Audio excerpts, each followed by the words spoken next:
We're going to do some stomach muscle exercises now, lying on our backs.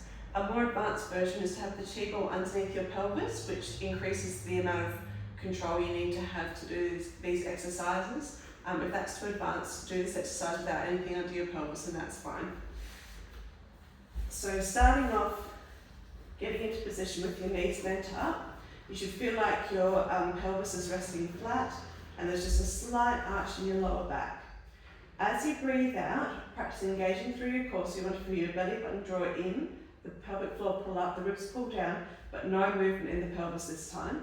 From here, once you've got that engaged, we're bringing one leg up into a tabletop position. So you can choose to then place that foot back down and repeat it on the other side. So that's the first stage of this exercise. Once that is feeling easier, the next stage is to breathe out, lifting one leg, and then extending that leg down. Bringing it up here, and then lowering the foot. Once that feels easy, you can try floating one leg up, and on your next breath out, floating up the other leg as well. And trying to have 90 degrees at your hips and your knees. From here, see if you can breathe out to lower down one leg. We're just tapping the toe onto the mat. Breathing in to bring it back up. Breathing out to lower the other leg. And the idea is that you're lowering your leg to challenge your core. You're not actually placing your foot down or putting weight through it. So that's why we just do a gentle tap and then come back up again. So making sure you're breathing out as you lower your leg so that you're not letting your back arch. It's tempting as your leg lowers down to allow your back to arch with it, but you're having to engage your core here to hold that still, making sure that your leg movements don't translate into movement through your torso and your lower back. To make this a bit harder, see if you can reach your arms up to the ceiling so you're not relying on your arms for support as you do this exercise. And if you're finding that not too much of a challenge, then the next progression is to breathe out and extend your leg down. Breathe in to bring it back up. So we're not having the leg touch the ground, it's just hovering above the mat. And the lower you take it towards the ground, the more challenging it is to prevent that arch happening through your lower back. So making sure this area here is stable as you take your leg down.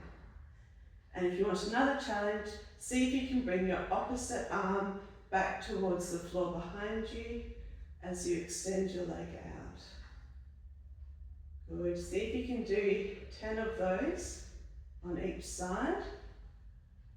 And then once you've done that, you can hug your knees up to your chest to relax out through your lower back. Let's bring the legs back into a tabletop position once you've done that. So from here, as you engage your core, we're going to try and take one knee out to the side like that. So with the last exercise, we were using the core to prevent our pelvis from rocking forwards and backwards. With this exercise, we're trying to prevent the pelvis from tilting side to side. And particularly if you've got a rolled towel or a cheek ball under your pelvis, you might not be able to go very far before you feel like your pelvis wants to roll over to that side. That's fine. Only go as far as you can before you start to feel that rolling.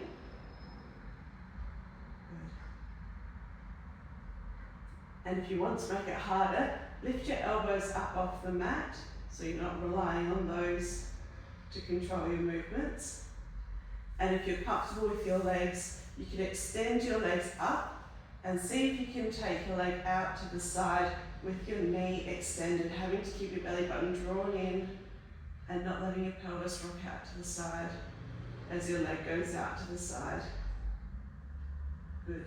Once you've done 10 of those on each side, once again, hug your knees up to your chest and let your back relax.